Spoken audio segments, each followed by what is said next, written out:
G'day everyone. I believe that everyone can universally agree that lasagna is one of the best dishes out there. It is so versatile where you can be able to make a vegetarian lasagna with some spinach and a little bit of ricotta, even vegan, and all the way to your old school traditional spag bowl lasagna. So for my peeps out there that go for the old school style, but that wanted it slightly elevated, guys, I've got a surprise for you, and that is my all-time favorite lamb shank lasagna. Please watch on so you can learn how to make it as well. First off the bat, let's start prepping our veggies. So you're going to need the holy trinity, which is your onions, carrots, and celery. So chop up your onions. You're just going to need it to be a rough chop or dice, whatever you want to call it. And just bear in mind, make it as even as possible because we want it to cook evenly. That's just a crucial tip. Next off, you're going to need 4 medium to smallish carrots, another abnormal veggie purchase. Some of them had cracks, some of them were not the most perfect, but hey, they do the job and that's all that matters. So I'm just doing a quick, simple, cut it in half and then half it again and then just slice through because I want it to be a little bit chunky monkey because at least that gives you that nice bit of variety of texture when you bite into your lasagna. So yeah, chop, chop, chop away.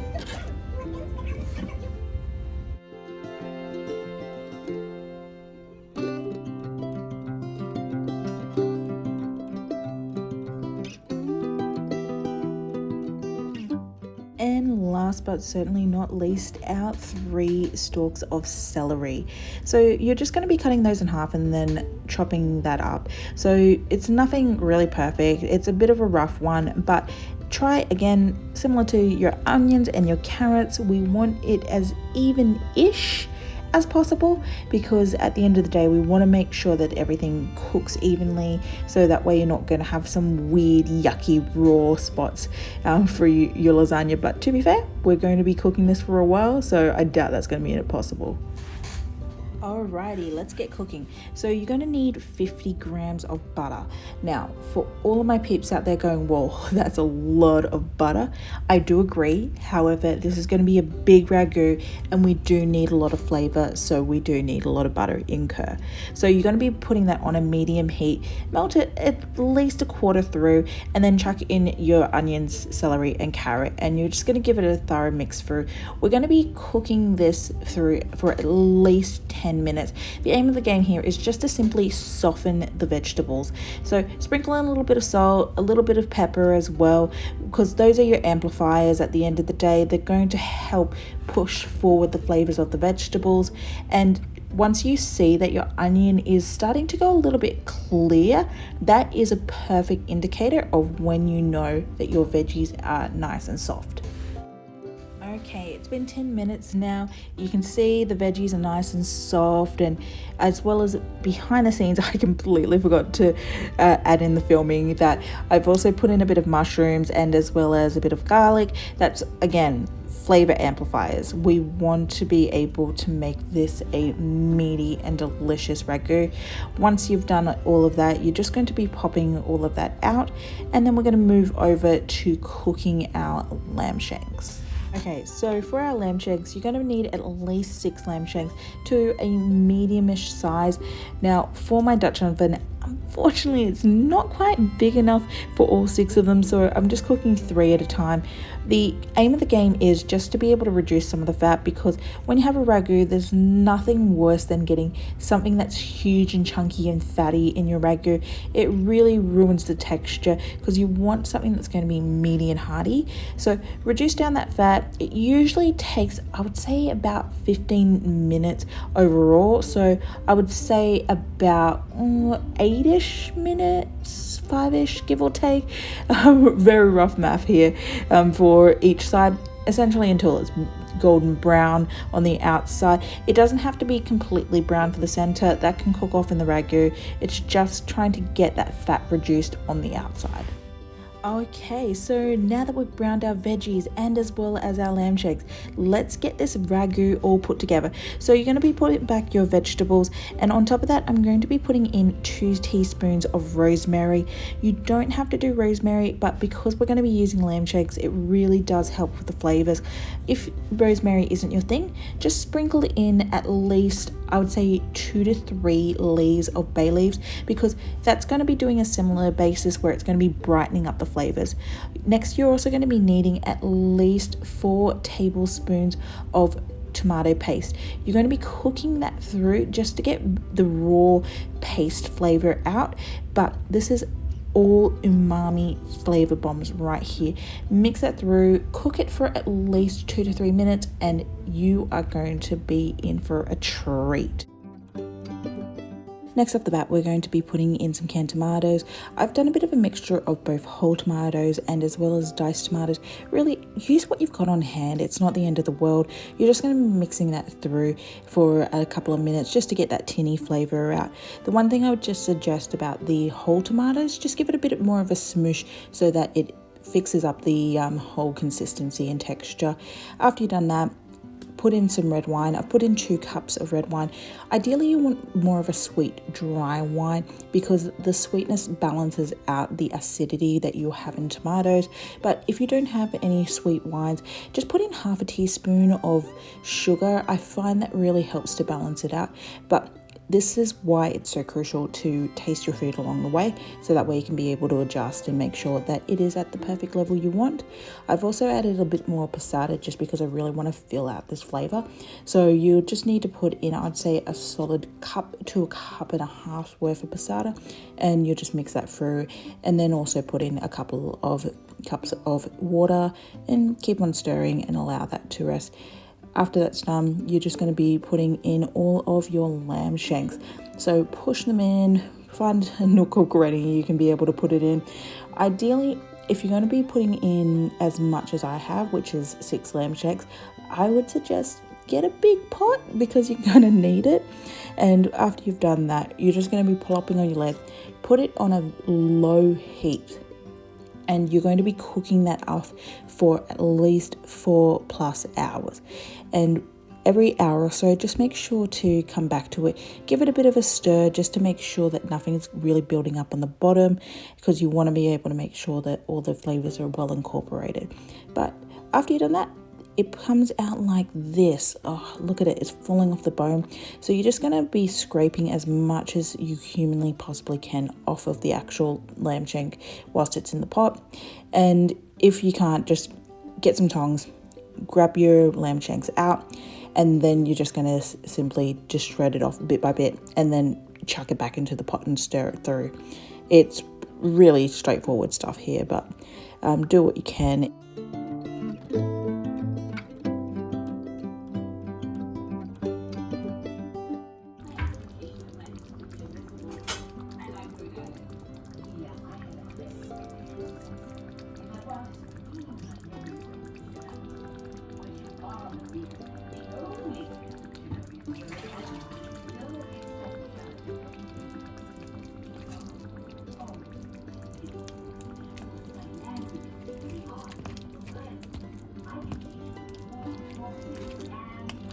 Okay, now we're up to the final part of our ragu, which is just removing the bones of the lamb shank.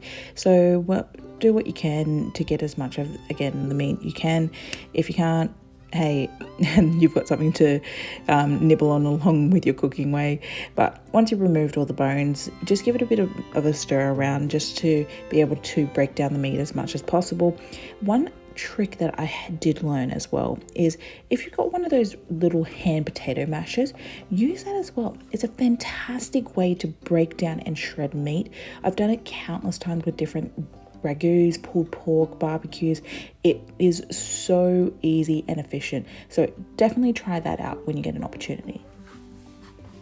Alright, and that is how you make a ragu. So it's really straightforward. Once you're satisfied for how shredded the meat is, just turn off the gas, pop on the lid, and let's get moving over to our next preparations for our lasagna. Now for our creamy component for our lasagna, you're going to be needing a lot of ricotta.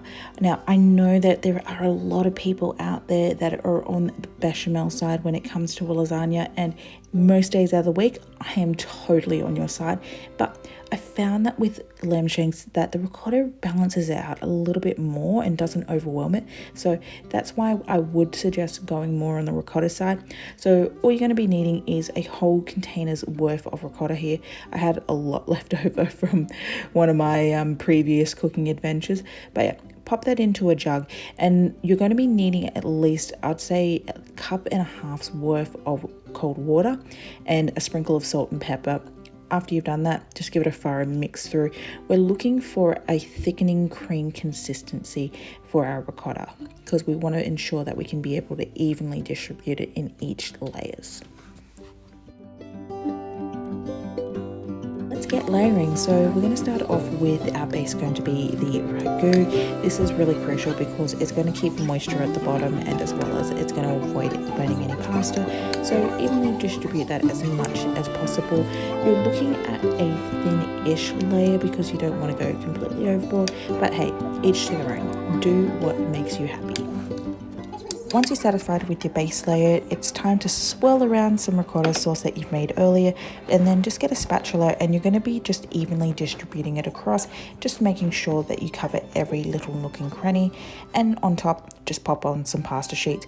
If you've got some dry pasta sheets, happy days. It does make it a little bit more easier to be able to build up your layering, and as well as especially if you've got a bit more of a sloppier ragu, it'll absorb some more of that liquid. However, if you've got a thick ragu like myself, then you're more than welcome to go for more of a fresh pasta instead. It's no problem at all.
Okay, we've finally made it to the last layer. I cannot believe it. We actually got to here. So with this particular part here, one thing I wanted to mention is a bit of a shout out to Chris Morocco from Bon Appetit. I remember watching one of his lasagna videos and he mentioned putting on lasagna sheets as the top part, not just cheese. And boy, if you do this, you're going to be in for a game changer because it gives you this delicious crunchy texture on top, which sometimes you need in a lasagna because it does sometimes become a little monotonous where you're just getting the mush from the ragu or the bolognese on top of the mush of that what you're getting from the lasagna sheet. But once you put your pasta sheet on top, put a little bit of ricotta because you just want to keep that moisture factor, and then just pour on as much cheese as possible. Just like go absolutely crazy with it.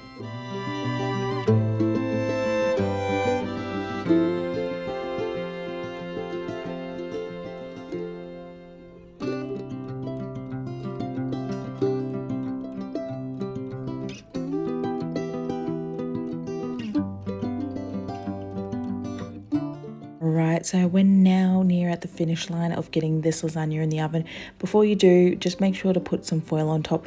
One trick I would strongly suggest that you should do, yes, I know I'm giving you a lot of tips and tricks here, is that make sure you put on a copious amount of spray oil on the actual section that's going to be in contact with the lasagna. This is just going to reduce the stick factor of the cheese on top of the foil. Believe me, it's a godsend. It'll make your life easier. Now let's get that popped in the oven. You're going to be putting that in for at least 20 minutes with the foil on a fan force of 180 degrees, and then just popping off the foil for a 10-minute and letting that bake through until it's nice and golden brown. But look how this came out. Isn't it absolutely divine? Like, oh, I'm drooling already.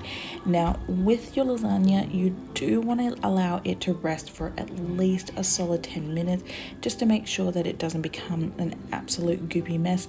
But let's get this served up. Oh gosh, look how deep that lasagna is. Just going to slice my lasagna up. Okay, nearly there. So close. And oh, no, nearly. Okay, just need to get a little bit more cheese there. Okay, I think we have it. Nope, not yet. Okay, nearly. It was just that edge that was a little bit thick of cheese. And oh, perfect execution. Look at that. Came out nice and creamy and clear. But look at that. It is such a divine little dish. And I just suggest serving it off with something a little bit light, with some lettuce and maybe a bit of vinaigrette. But that's it. That's how you make a lasagna. I know, it is so insanely straightforward. Is it a bit of a long process? Yeah, I'm not gonna lie. When you're making a ragu style like this one, it does take a little bit longer, but believe me, it is definitely worth it. You will be absolutely over the moon on how this tastes, and all your family and friends will enjoy this as well. But let me know how you're going along and making this lasagna. Please like, share, follow, and let me see those photos. I want to be able to see how everyone comes along in making their lasagna. Enjoy the rest of your day, and I'll talk to you soon.